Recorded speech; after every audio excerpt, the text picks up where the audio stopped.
Hey everyone, if you're a fan of the show, please head over to mikeyop.com and click the subscribe button. It's the best way to support us, and it's free. That's MIKEYOPP.com. Thanks! Hi everybody, this is Mike Oppenheim, and you are listening to Coffin Talk, Interviews with the Living, a weekly podcast that explores how our views on death affect the way we live our life. This week, coming to us from North Carolina, is Matthew Garnier.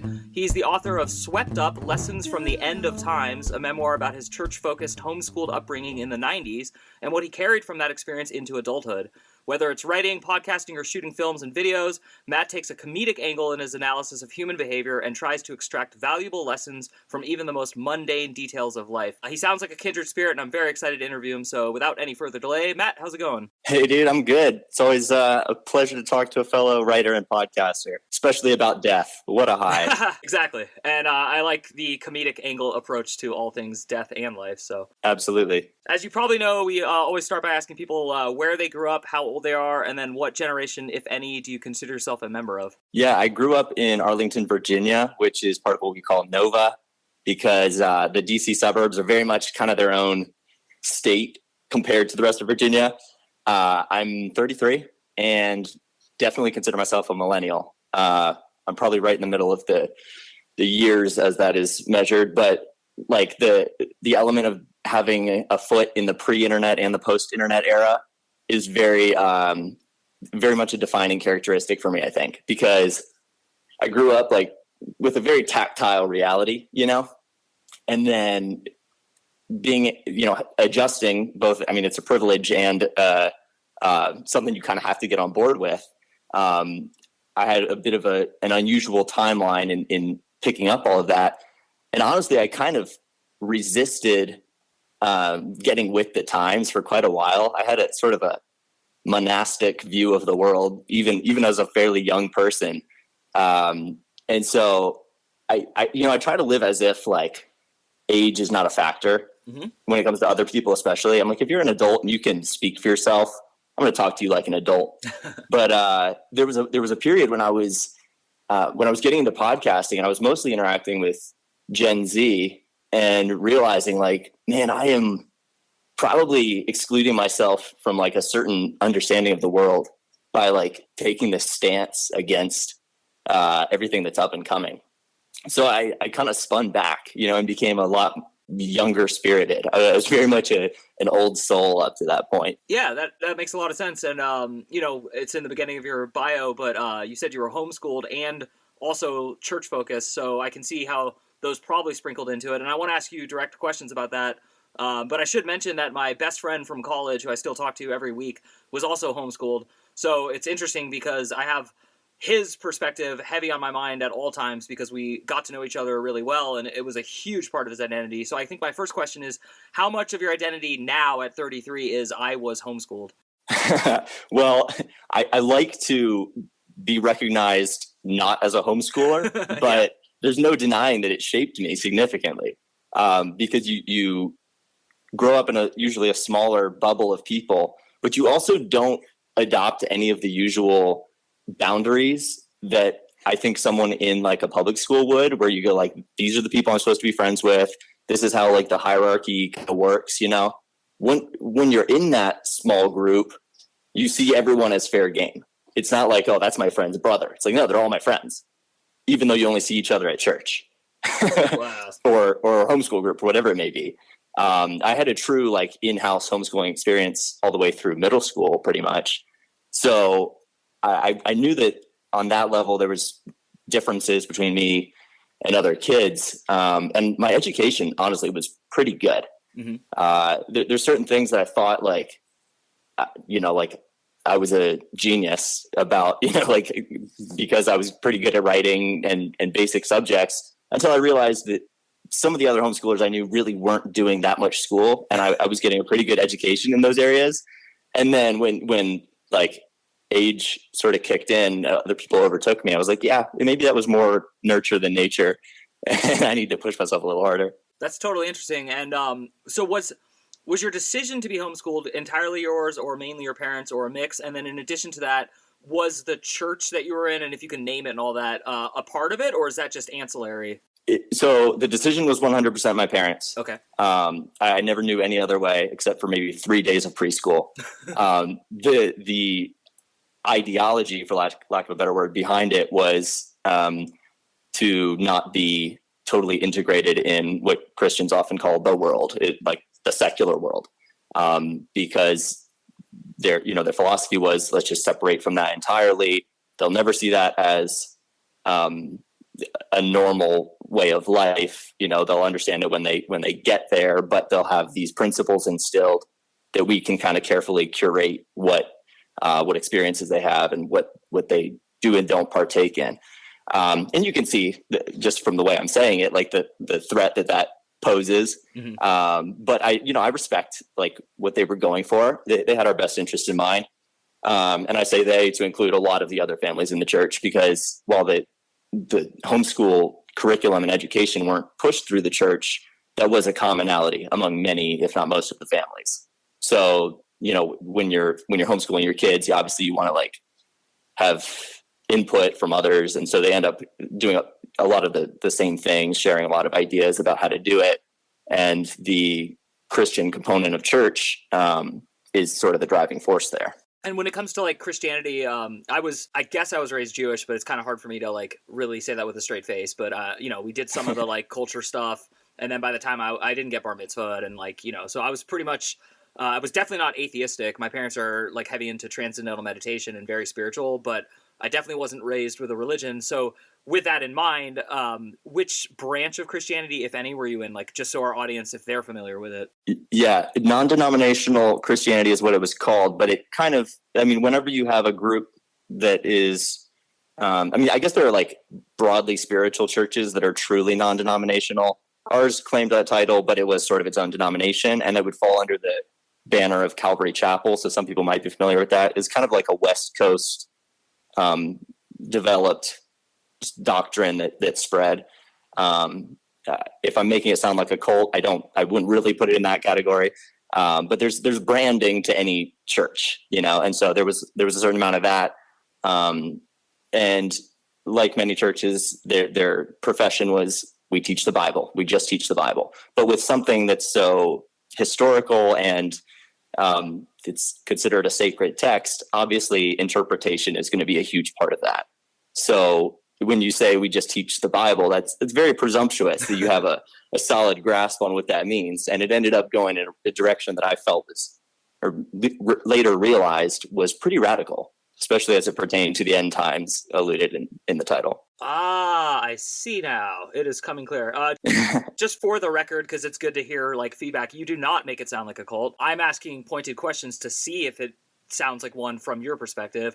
As everyone knows who listens to this show, my goal is not like gotcha journalism. It's the exact opposite. I'm just trying to help people come together. So, I respect that. Yeah, so I'm not like trying to like catch whether you're in a cult. And by the way, my parents were transcendental meditators, and I've definitely seen it as a cult and not a cult, both like in both directions. So I can kind of feel that vibe. Like, some people in groups turn it into a cult for themselves, and other people are just showing up, attending meetings, and leaving and all that. So let's get into it, though. What the hell is the end of times from your perspective and from their perspective?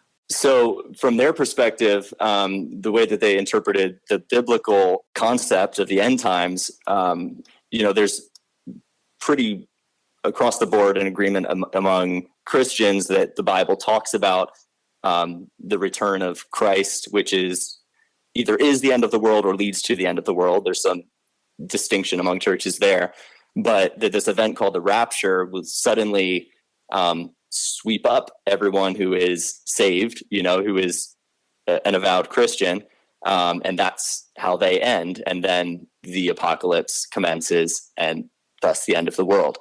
There's a lot of prophecies that pertain to that. And a lot of people like really track those prophecies, like to talk about how close we are to the end.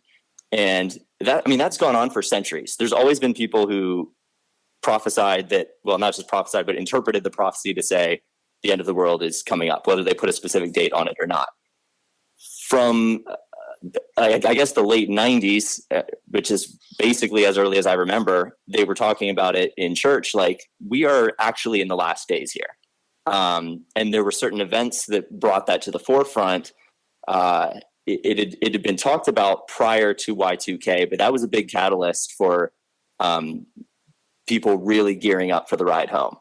So Y2K, I mean, on a basic level, I think for most people was like kind of a joke, but because it's like such a thing in the zeitgeist at that moment, you know, some people at least were like, well, maybe, you know, God uses this as the event where he says, you know, like you all are viewing this as a man-made event and it's me.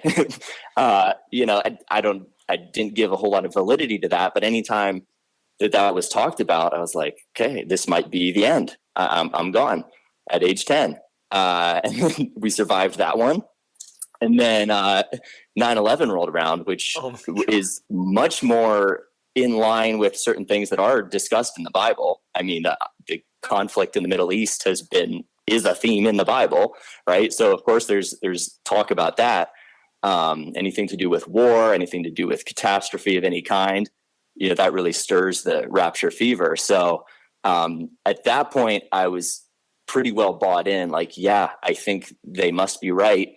And just being surrounded by people talking about it like we're days or weeks away, pretty much caused me to shut down and stop living as if there was a future, because for me, I didn't expect I was going to be an adult at any point in my life.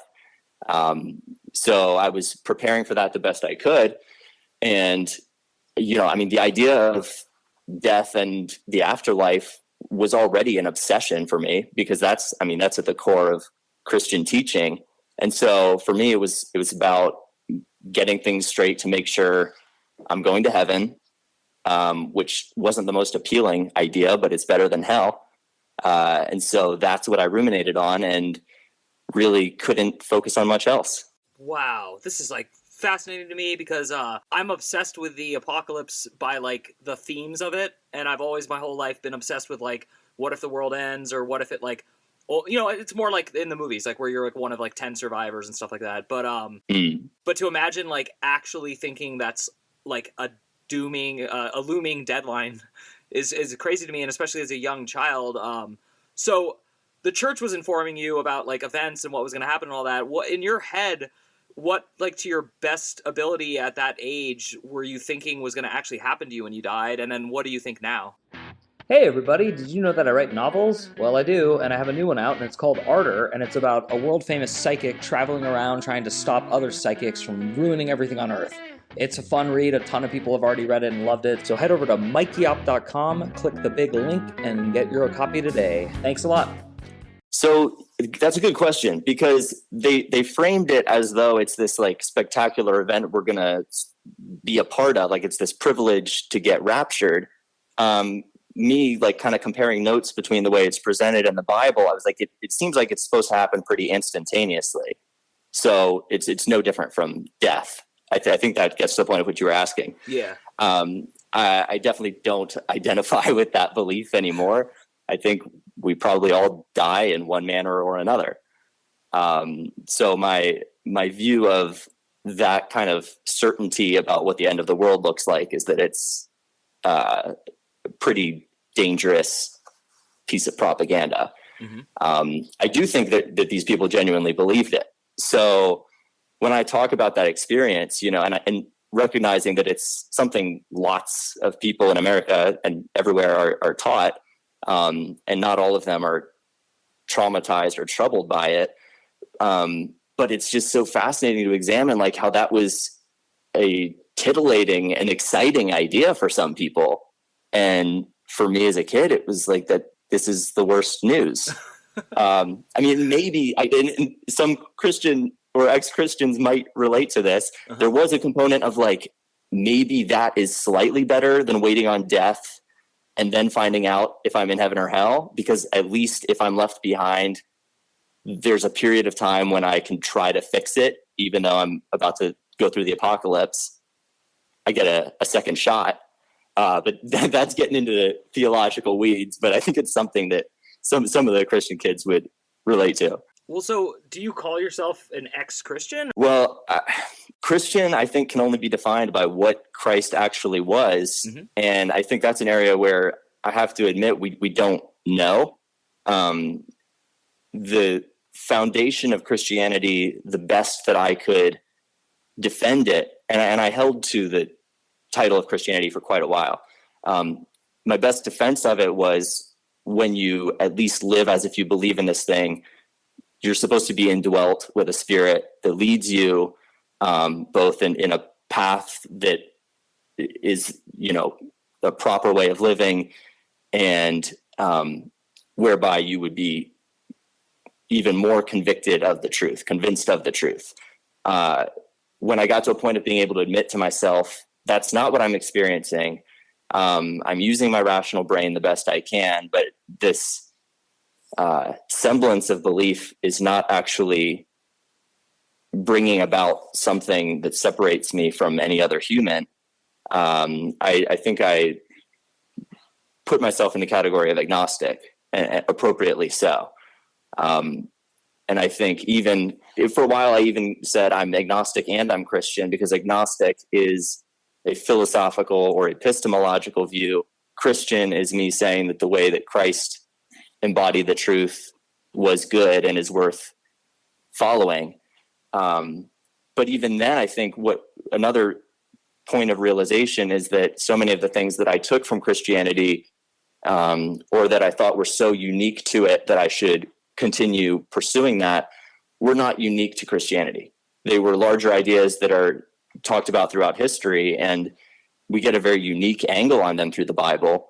But considering all the baggage that came with that, I have to look back and say, man, are the benefits worth the costs? Myself feeling like, yeah, I had a negative experience with it, but still was kind of obligated to keep chasing after it. I wouldn't wish that on someone else. I think there's better ways to arrive at whatever truth is there. And if there's a God, then that God should probably acknowledge an honest pursuit of truth. Wow. You're a great thinker. You're great at eloquently explaining your thoughts, and you're very fair. I have like 20 questions I want to ask in one, so I'm just going to try with the most basic one. Okay. What are you doing in North Carolina now? And then I'll work from there. Okay. I'm working 16 hours a day, trying to make a living. Okay. And I have yet to find a career that I feel is gratifying, energizing, or suited to my skills, but I'm paying the bills. So I moved here as a member of a mortgage company. So there's some very inside the box work, even though I'm an outside the box thinker. But I'm also content living pretty much anywhere. So I was okay with moving somewhere that I could afford to buy a house and just doing my thing. So here I am. Okay, that's great. And that does help me narrow my field of questions. How many times in your life have you thought you were on the right path to the place you want to be versus have you always been kind of floating and meandering and still trying to find it? You talking about spiritually or professionally, personally? Professionally is what I meant to ask, but if you feel like answering the spiritual part, that's also very interesting. Yeah, I mean, we could get into both, but I'll start where you were going. Okay. So professionally, all right. So I felt like I was very much an idealist about the occupational world. Even through my 20s, I was like, you know what? I know what I'm good at. I'm going to succeed because I feel like I'm highly capable at certain things. People love things that I make. At least, they're telling me that they do. That must translate into a successful, lucrative career. Spent all of my free time while I was still hustling at, unskilled jobs, working on projects that I thought would get me there, and they did not. So I gradually invested more and more time in those things. Even when I was a full-time loan officer, I was also full-time writing and thinking, all right, here we go. I've got a real book coming out. This will at least give me a shot at the upper echelon. I still have not reached that point.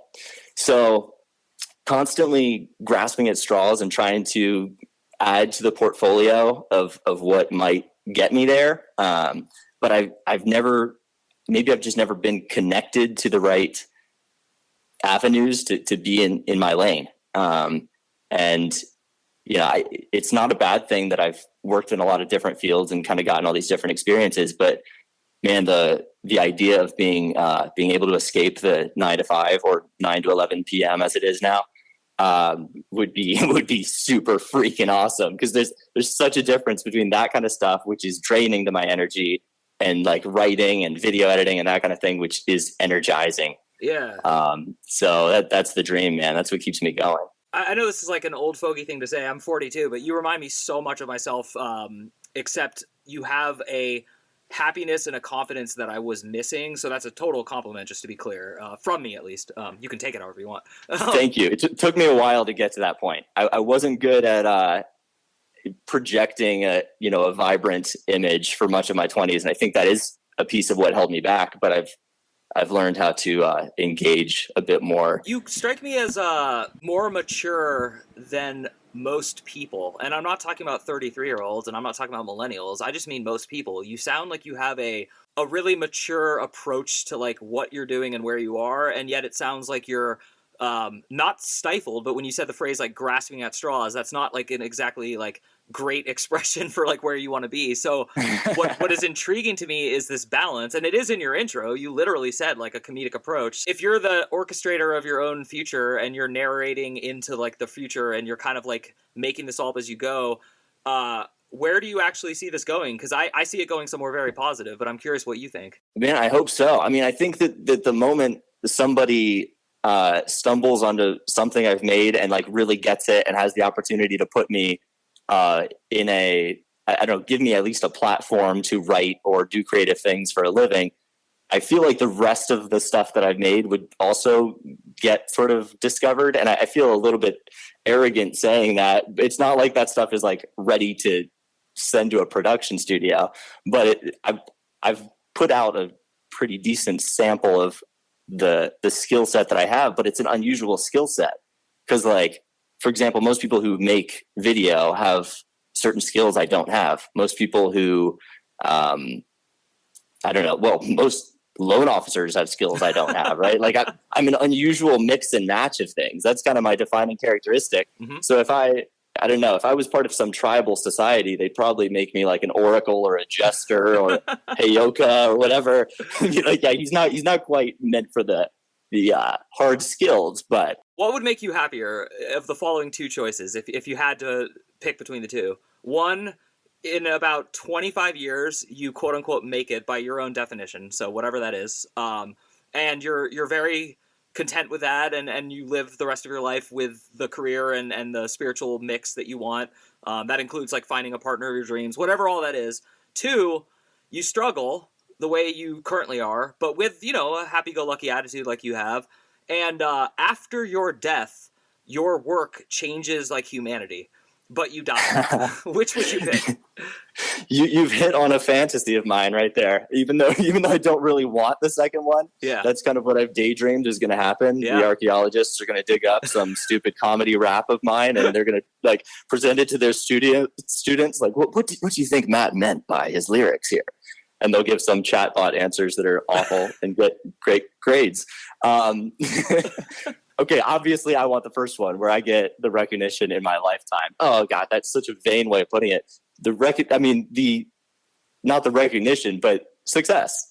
At least something that like I can, because it's not just about the recognition, it's about then you have a platform to keep building on that. Mm-hmm. Like as it is right now, I've pretty much said, okay, I put everything I've got out there. I won't have the bandwidth to keep doing it for free forever. Mm-hmm. And at this point, it sounds like I'm just making a promotion for myself, but no, seriously, don't even worry about that at all. You're not. Okay, good. Yeah. Good. Yeah. No, I want to keep creating and doing things and, to not have to invest as much of my energy in things that are for a living that kind of drain me. Yeah. And so I'm asking all these questions because I told you that I have been on a similar path and I'm in a different place, but it does occur to me very frequently, that if I really step back and take a spiritual approach, what I'm doing is perfect because I'm doing what you're doing, which is expressing myself, putting it out there. Whether or not you charge money for it or not is actually neither here nor there in my current philosophy. But what does matter is the intention behind the act, which is you want to give others this like thing inside you, this seed that is like constantly creating. And so so I'm encouraging you to keep doing it, but I'm also trying to ask questions about, because I think when I said you're more mature than most people, unfortunately that was in your answer, and you already knew when you answered. You're like, well, I want to say the first one, but if you're already orchestrating the second, then that should tell you something deep about your deeper philosophy. You know what I mean? Well, the end game absolutely is to put out the stuff that I find most valuable. Like, if there's anything that I want to look back and feel like I've done, it's to have expressed the things that I uniquely see and to have expressed them well. So if there's a third option that is like, I sign away the rights to everything I've made and I have to retire and not make anything else, that's a hard no-go. Yeah. Good answer. That is incredible. You, from your lips to God's ears, as my mom says. That is, that's 100% like, and I'm seeing it all the time with one of my favorite comedians. People hate his guts sometimes and others don't, but Louis C.K. is totally in this boat where he's like, no, I'm not giving you people who gave me wealth and then took it away any more of it. Like, he's just doing everything on his own site. He started the name your price for my special thing. And like, I really think you're doing it right. I also think there are so many more people doing it right now. There's a lot of people like us doing what we're doing. And so it's like a great age of sharing. And it's funny because all of us are splitting the profits minimally that the companies used to always make. Does that make sense? Are you tracking with me? That's totally true. Yeah. There's so many people with great talent and great things to say who I know like are not discovered. I've talked to many of them, so yeah, you're absolutely right there. Yeah. And it's interesting. And then like, I go to like local comedy shows all the time to try to support that. I used to go to see local bands and stuff. And so it's interesting because it's hard to get someone to go to a local show. It's hard to get someone to go to your YouTube site to watch your videos. By the way, there will be links to Matt's stuff, so please do check it out. It'll be in the notes for the podcast. And, my goal is to spread the word for everyone. I don't put these behind a paywall. And it's hard. I definitely wrestle with a lot of the decisions you're wrestling with. I can tell you that the world is better with people with your energy and your attitude and your focus. And, I've also gotten loans for houses. So you're doing. Well, thanks, man. That is very kind. What would you do if you had to take like a 9 to 5, not a 9 to 9? What would be something you would accept that is kind of. So let me be specific from my end. I stumbled into it, but I love my bedrock of my career, which is I'm a book indexer. I get paid to read books and write the indexes that go in the back. Oh, wow. And it's crazy because I always said in my head, like, I want to get paid to read and I want to be published. And so I'm all the time getting paid to read and getting published. Unfortunately, I meant like my novels, which now is starting to happen. But my point is, do you see something, or can you like hint to the universe? Like, is there something quote unquote mainstreamish that would kind of give you the energy to still keep doing these other projects? Yeah. So I like writing in every format. And when I was a kid, I always created like magazines independently. So anything in the world of publication is very appealing. Honestly, anything in like film and television, I'm big on that. But I know there are some jobs where like just the atmosphere and the environment and the way that they view work is enough that I would settle for something that wasn't a trade that I sought after. And to be clear, I like the company I work for now. I just know that like it doesn't align with my skills, and so I'm kind of like utilizing the skills I have to try to take a backdoor approach. But yeah, man, I should be better at saying what it is that I actually want to do, and maybe that would bring it about. But man, I guess you could say I've either never found my lane and I've never boxed myself in. Those are almost synonymous, but with very different connotations. Well, I just bought your book. Oh, thank you. So I'm going to read it. I'm excited. If you could direct people who listen to this show towards like one thing you feel is valuable, what would that be? Well, I've said this a few times. I always say it a little differently, but I think that when it comes to like beliefs and your attitude toward the world, self-honesty is one of the most under-recognized, underappreciated values because it's not always rewarded. It's something that the value increases the more people embraced it. But for a long time, I felt like that's what was holding me back, is that I was such an honest person with myself, like I wouldn't compromise on something that I thought was important. And in some cases, I think people hold to a radical belief that's not truly a belief because they haven't really checked themselves on it. Now, I also recognized in my case that what I was calling holding on to honest values was a bit of stubbornness, a bit of sunk cost fallacy, a lot of different things. But if you really take the time, sometimes it involves solitude as well, to figure out what is sincere in the beliefs that you profess and the values that you hold to, and be open to change those things, which is easier said than done. I think that's the most intrinsically rewarding thing you can set as a goal for yourself. Well, that was very well said. If you never told me how old you were, I could tell by the tone of your voice that you're younger than me, but I would think you were like very old and wise. So I assure you, you're on the right path. Look him up on Amazon. There'll also be a link and everything. The best way to support the show is to head over to mikeyop.com and hit the big link for subscribe and get the weekly letter. Thank you everyone for listening. And my name is Mike Oppenheim, and we will see you soon.